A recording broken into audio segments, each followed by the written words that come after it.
Tonight, I'm going to read something to you and have comments. What the other side of Jesus looks like. The side that preachers don't preach about. You know, people think wokeism is something recent that's developed.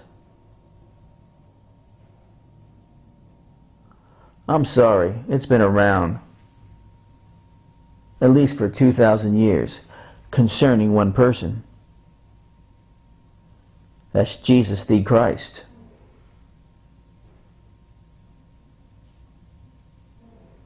I understand why a lot of men are not turned on concerning taking a second look at Jesus, because the kind of man that Jesus is portrayed to be doesn't reflect a man's man. It just doesn't. He's wimpy, very passive,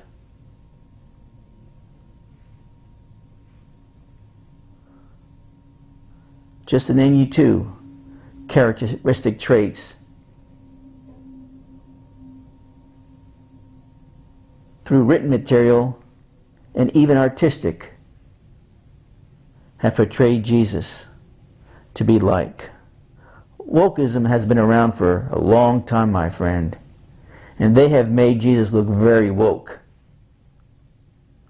on purpose. Because if they can make you timid, passive, wimp, especially men,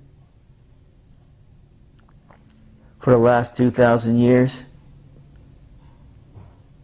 then they believe they can control you. I'm talking about religious people. Or keep you in check.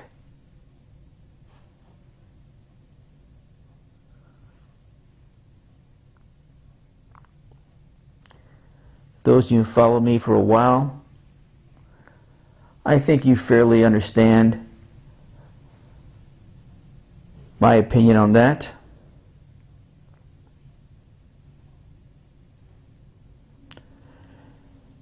Jesus had many different characteristic traits, but he wasn't wimpy, he wasn't timid,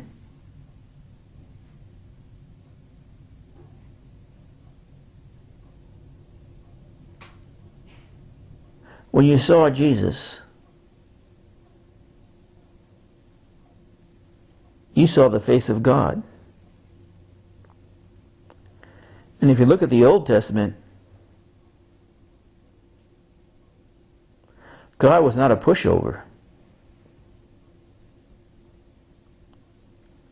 No, I've been criticized over the years that I don't have the right tone. I come across too harsh and hard. I'm not like the other preachers.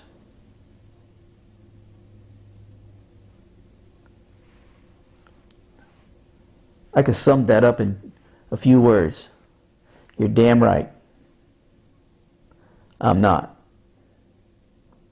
And if you're looking for that, you can find that everywhere you turn. You want a marshmallow for a pastor, one that's always smiling, one that's always calm,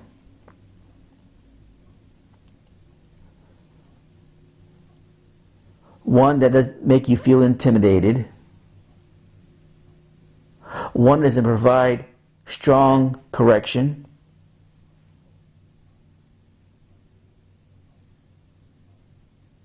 now I have characteristic traits, believe it or not. I'm not trying to boast about it. That is also compassionate and kind. I have demonstrated over and over, including to other Christian pastors, that if you need something, just let me know. Just let me know. And most of those conversations concerning financial situations. Let me tell you right now, the cheapest, non-generous people I ever met are pastors.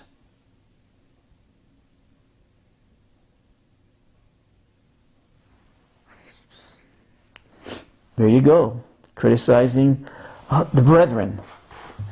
You're darn right I am. I've experienced it many times. You don't see what comes at me.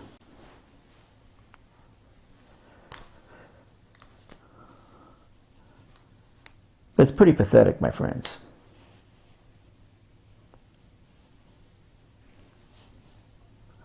All I have to do is look at the scriptures and see I'm in the right place, doing what God has called me to do, not putting on a show or faking it.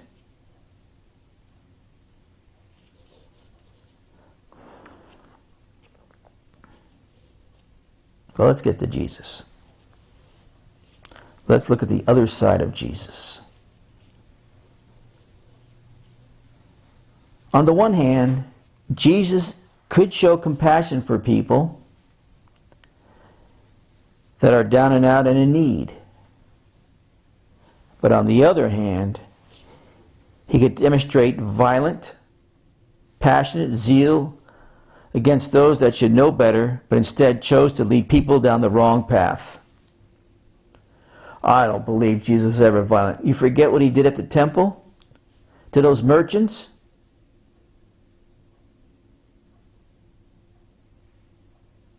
Let me put it very clear to you. And if you got children listening, just send them to another room or shut their ears somehow. Let me make it very clear to you. Scripture says that he gave those merchants an ass whipping. If that offends you, then take it up with Jesus.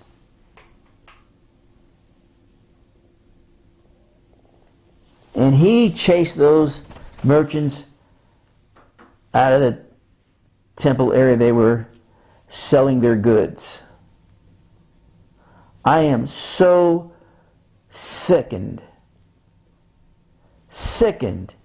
Even some of the better preachers that are out there, even some of the preachers that do a pretty good job in the salvation message, and then they go ahead and ruin the most, not the most, but one of the most sacred acts of worship that you can participate in. And that is in giving. I'm sorry. They're no better than those merchants in the temple. One of the fads now, and you look at anyone, no exceptions, that are more popular out there in the media world, whether it's on internet or whatever, they're always asking for you to participate, which I have no problem with financially. But then they put the kicker in there. When you participate, we'll send you the 7 whatever series for free. They guilt them into giving for the wrong reasons. They take that act of worship. This is why I don't recommend people or recommend books. I take a little bit here and there, but I can't share with you in good conscience,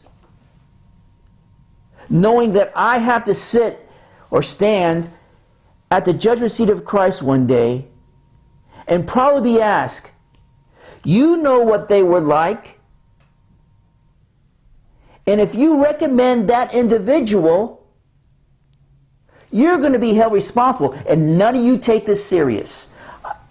I can guarantee you there's very few out there, if any, that take this serious, what I'm about ready to say. And I'm the only one that has the guts enough, it seems like, to say it.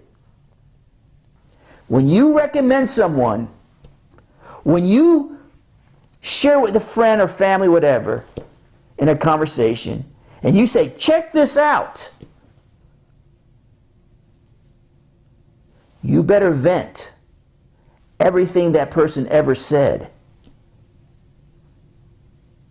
Because let me tell you right now,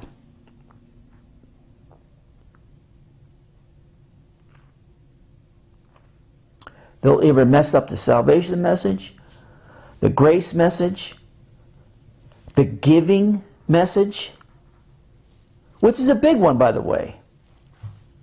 I know it's been cheapened, but it's a big one.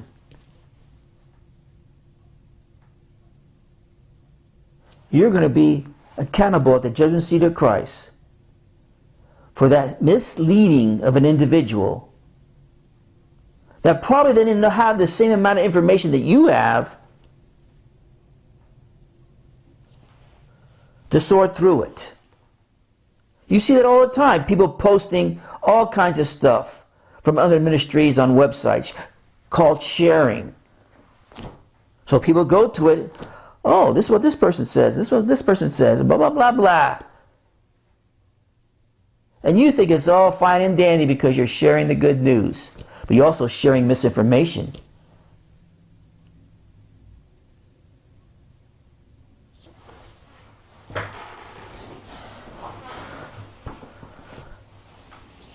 I can't even get to the message.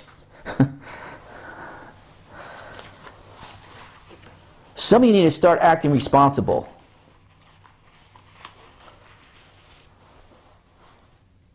Well, I don't like you talking to me that way. Good, leave. Leave.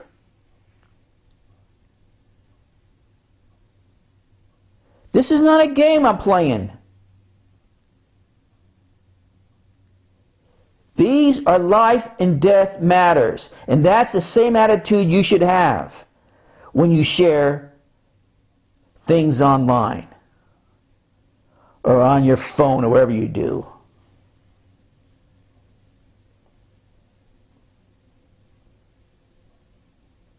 Including how that people try to get, that ministry tries to get people to give for the wrong reason. Well, they say some good things. That's fine. If you're able to sort it out, go at it. But you don't know what the other person is able to do or not when you share information.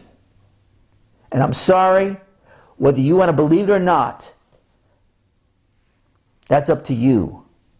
But I'm going to tell you right now, everything's going to be played out at the judgment seat of Christ. Not our salvation, but everything else. Now, I don't know how I got off on that, but let's continue. Jesus, zeal against those that should know better, but instead chose to lead people down the wrong path. And sometimes you unintentionally choose to lead people around the wrong path without even knowing it, but that's what you're doing. Start thinking with your head, my friends. Use the brains that God gives you.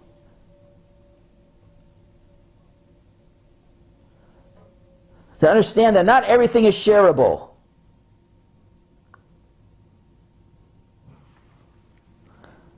Jesus is more complex than what we generally recognize. In many ways, he was a rugged man's man. First, Jesus was a man that knew how to work with his hands. He grew up as a tradesman. He was a carpenter. Having worked side by side with his father, Joseph, carpenters did various work, including roofing, making doors, lintels, shelves, tables, and cabinets. They also produced ladders, wheels, yokes for animals, and farm implements.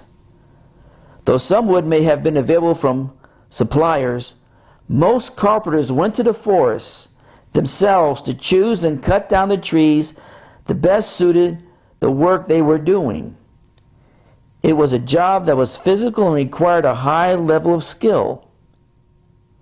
So Jesus knows what it means to put a hard day's work in. He has had the dirt under his fingernails. He knows what it's like to sweat. Second, Jesus was an outdoorsman.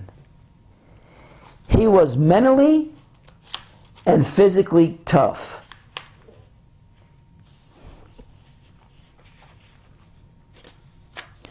Which is what it takes to survive in the wild. Jesus spent 40 days in the Judean wilderness. While there, it is noted that he was among the wild animals. The words used to describe wild animals meant that they were animals that are typically dangerous to people. A quick study of the animals of the day in that part of the world includes the following: bears, leopards, wolves, cobras, desert vipers, scorpions, hyenas, jackals, desert foxes, and wild boars. Let's not forget he spent 40 days and 40 nights in the desert. After leaving John the Baptist, he went straight into the desert to be tempted and tried for 40 days.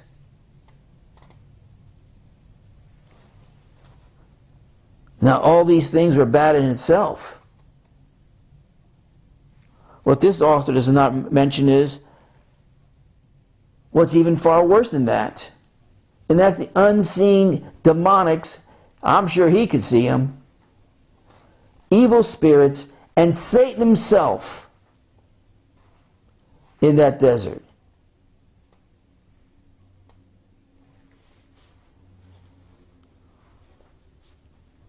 Now think about it. Amid these animals, Jesus survived 40 days. I spent a lot of time in the wild. If you ever spent time out in the wild, you know it's not easy to do. Only tough-minded people, men in this case, can live in the wild. Now, it could be a woman too. And a lot of this message you can apply to to a woman also. But I'm frustrated with men. They say men's testosterone is lower than it ever has been. And it's getting lower and lower. And you can tell, my friend,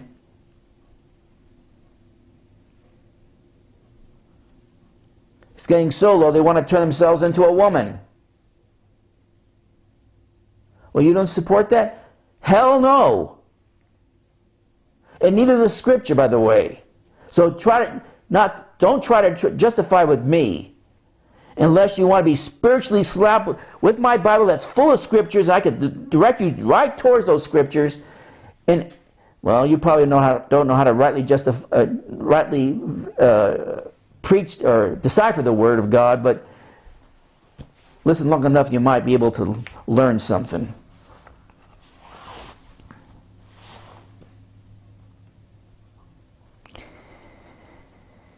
A man that spent 40 days alone in the wild with this list of animals would be considered a rugged man's man in my book.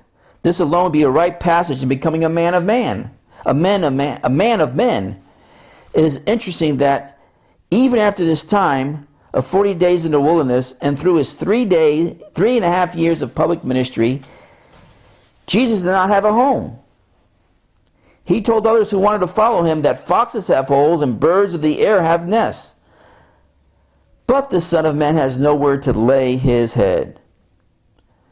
Several times he spent entire nights on the mountaintops praying. This was a common thing for Jesus. I don't care what anyone says. Jesus was a strong, masculine man.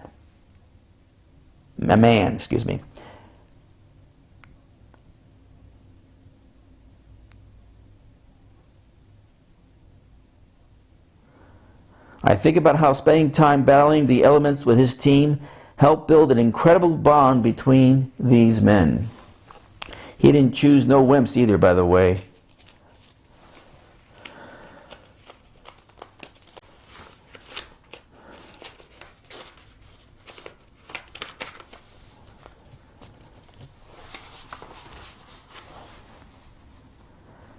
Jesus was not a safe man that stayed away between society's acceptable lines. He made people nervous and at times put people on edge. Those closest to him thought Jesus was pushing the limits just a little too much. They wanted him to tone down. Yet he was bold and got up in the face of some influential people. He confronted leaders that were misleading and abusing people with their power. He stood toe-to-toe with the most powerful men of his day. He told them they were wrong. You mean they didn't gather together and try to reason together? Once again, hell no. He told them they were wrong in what they were doing and how they were misleading the people. He did it in front of others and in ways that offended them. But Jesus didn't back down or back off. He pushed on and did not pull punches. He was the man who took a stand where others took a back seat. Jesus was a man of the people, a protector and a provider to those less fortunate and in need.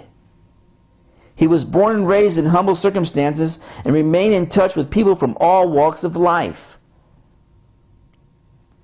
While the leaders of his day, religious leaders by the way, avoided the outcasts of society and made it clear that they thought he should avoid them also. Jesus ate and drank with them. They were comfortable with him and they came to him. They did not feel out of place around Jesus. There was something about him that made him approachable.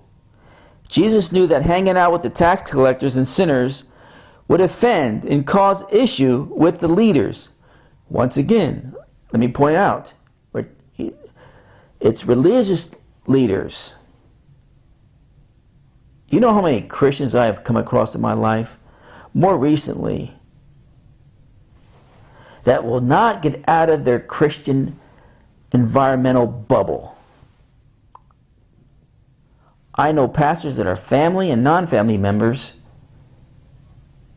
that will just not get out of their bubble to reach the kind of people that I was just reading about.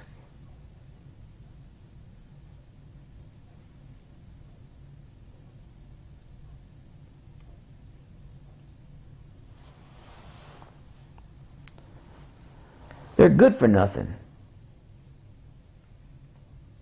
They're good for nothing for the cause of Christ. Like I've said many times, all they want to do is play church. They won't go out of their Christian bubble for anything. They feel safe in it. There's no controversy in it. There's no friction. Well, there can be, but not the kind of friction that you'd find outside that bubble. Less contention. Just a nice Christian safe environment. Why do you think all these churches try to cater to families? They cater with all kinds of activities now for kids.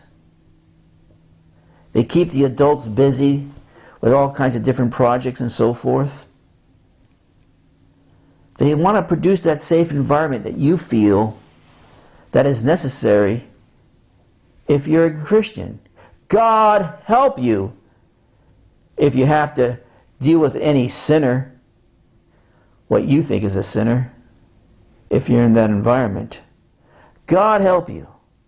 you don't know what to do with yourself. You'd be like a fish out of water, flopping around, gasping for air.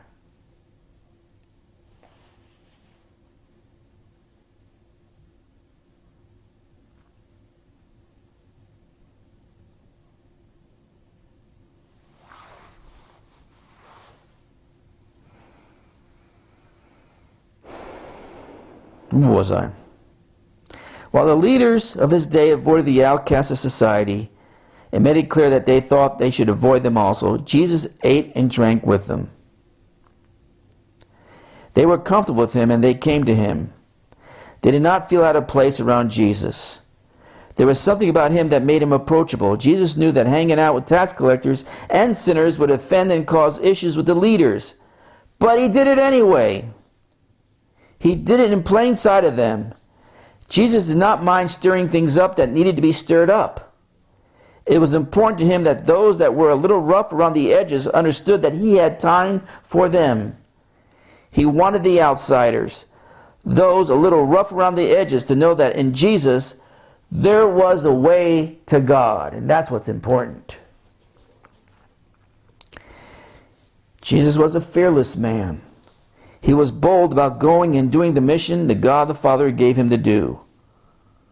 While his inner circle of men, or disciples, wanted him to stay away from places where people threatened to kill him, Jesus said, that's precisely where we are going to go. He did not back down, and he did not shut up. He kept pushing and driving his message. Even if Jesus was standing alone in the temple, flipping tables and driving money changers out with a whip, he stayed the course. Jesus was not a wimp. He challenged other men. Jesus called people out and confronted those that misled others.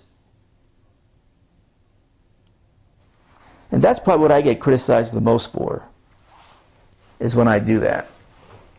So be it. If you got thin skin, like I said, this is not the place for you. It could be.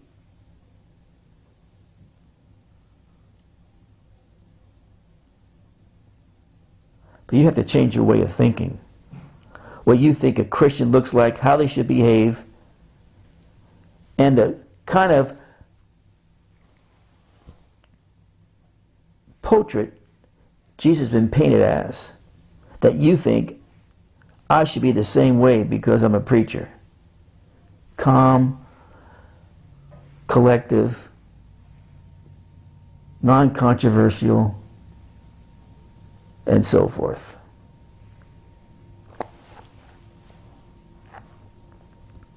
I'm sorry. I'd rather be like Jesus, flipping tables and driving money changers out with the whip. And believe it or not, that's what I did earlier when I called out all these preachers and ministries, the good ones and the bad ones, that have abused the act of true worship, of how to give to God, by trying to sell you something in a very tricky way with fancy words, thinking that, well, I'll give because I'll be participating in the ministry, but I really want that series that they're selling, not selling, but they're giving away, but I hate to ask for it without giving anything, so I'll give it because they're offering it for free if you do give. It's sick. It's sick.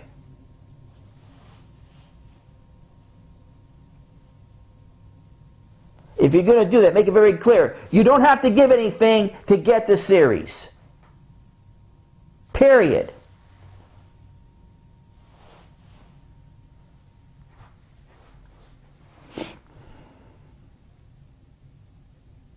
I challenge you people out there that explore other ministries, and I'm sure just about everyone in my audience does that. See how they ask for money.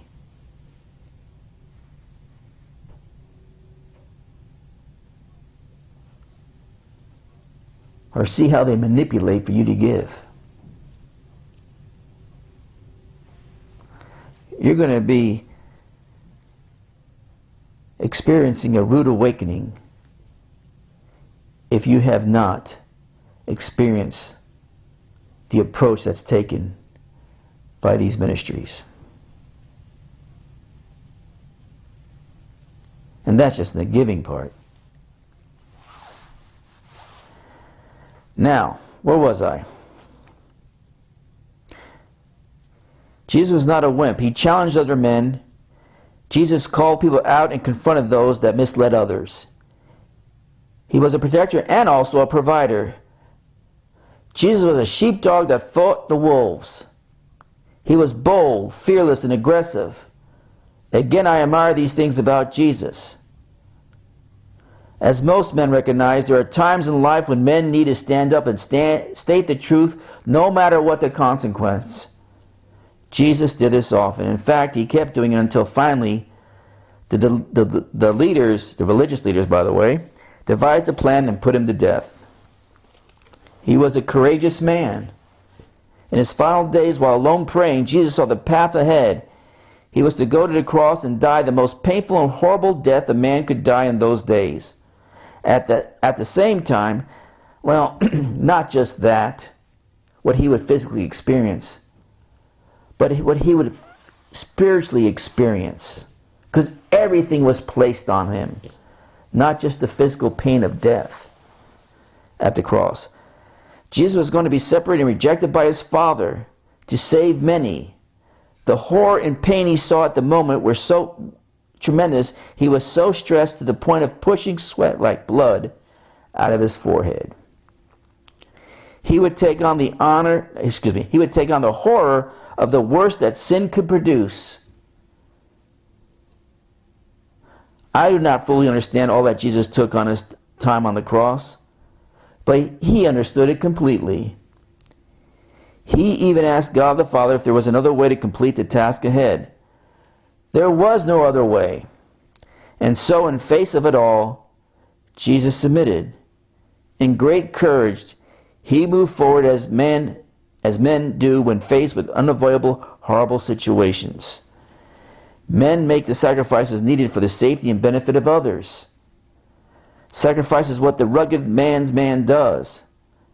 Sacrifice is what Jesus did. He provided so that man, like us, that are a little rough around the edges, might have a way to find God and know his salvation. Jesus was a courageous man. In his words, greater love has no man than this, to lay down his life for his friends. Jesus considers rugged men part of his group of friends. You are part of that group. Jesus was, I'm going to summarize this now. Jesus was not a wimp. Wimps and passive men do not start revolutions. And they do not get murdered for their beliefs. Jesus was a rugged man's man. Hopefully these few examples are enough for you to reconsider the man Jesus and his claims and his promises.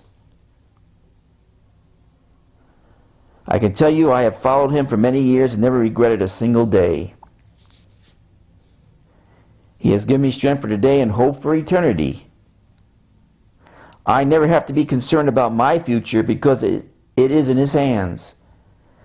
Jesus has secured my place by his finished work and proved his power over sin by his resurrection. He has given and continues to provide for more than I'll ever deserve. I know where my strength comes from. I think I'll leave it right there.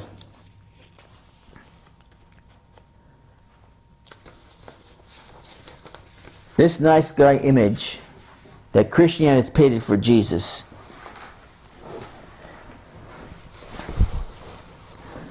is a false image. Let's not forget, when he comes back, it's that Jesus is going to carry judgment with him and issue it out. Not the Jesus that you've seen painted on sides of cathedrals and chapels, or in books, or in whatever print source. The passive looking pushover that Christianity has made Jesus to be. They designed that to carry that narrative. They're too afraid to make him sound too masculine.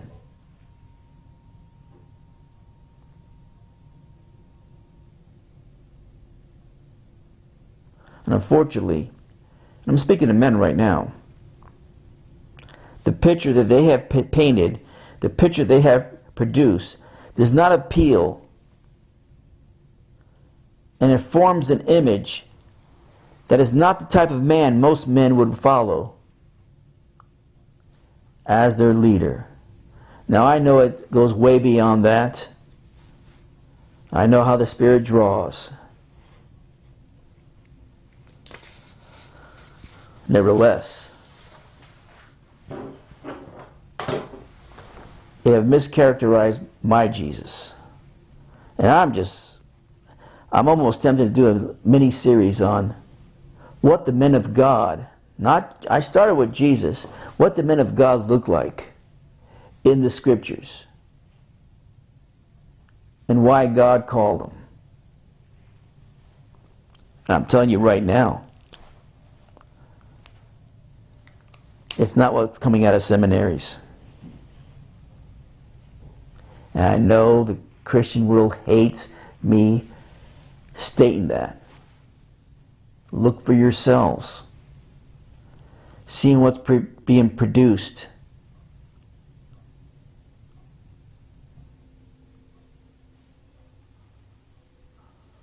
All it takes is a mild wind storm to come by, and most of these preachers and pastors will be blown over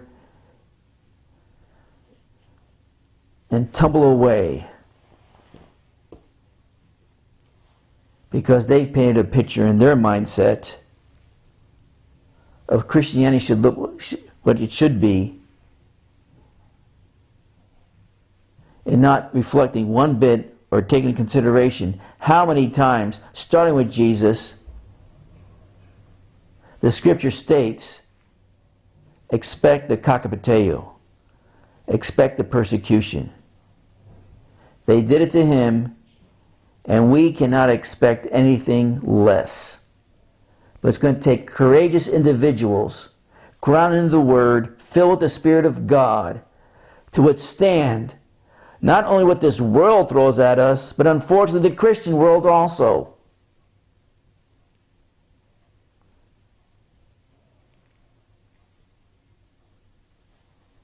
Be ye like Jesus. In a very small example way that was presented to you tonight. And those are the kind of people that God has used throughout history to change nations, to change the course and direction of people.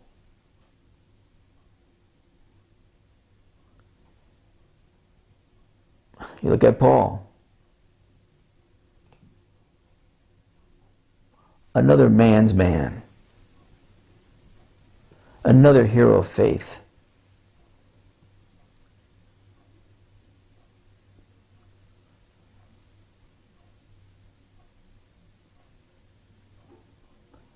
Well, I'm out of time. I might continue this. We'll see. I might not have anybody left after this. You all will go to some other wimpy church because you like to see their shiny teeth. You don't even care what the heck they say or preach, as long as you feel safe with them.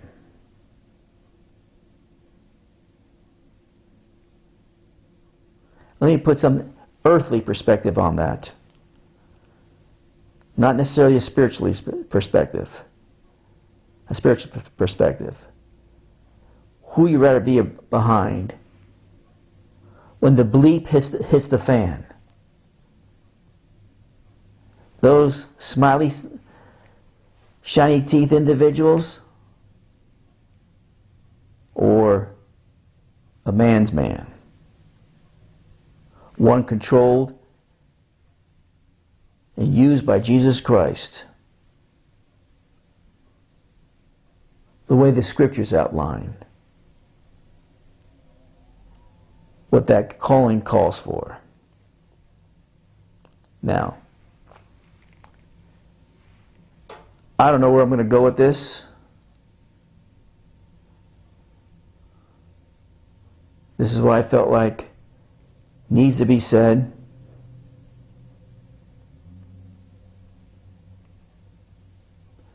Maybe some out there tonight needs to hear it. I know what many of you wrote as you gathered around family members and what you have experienced that are Christians also this last week.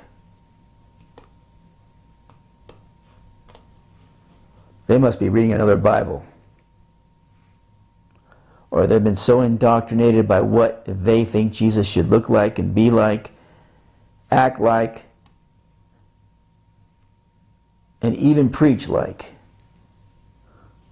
Well, my friend, I'll just leave it at that. Now I want to hear from you. Play a song.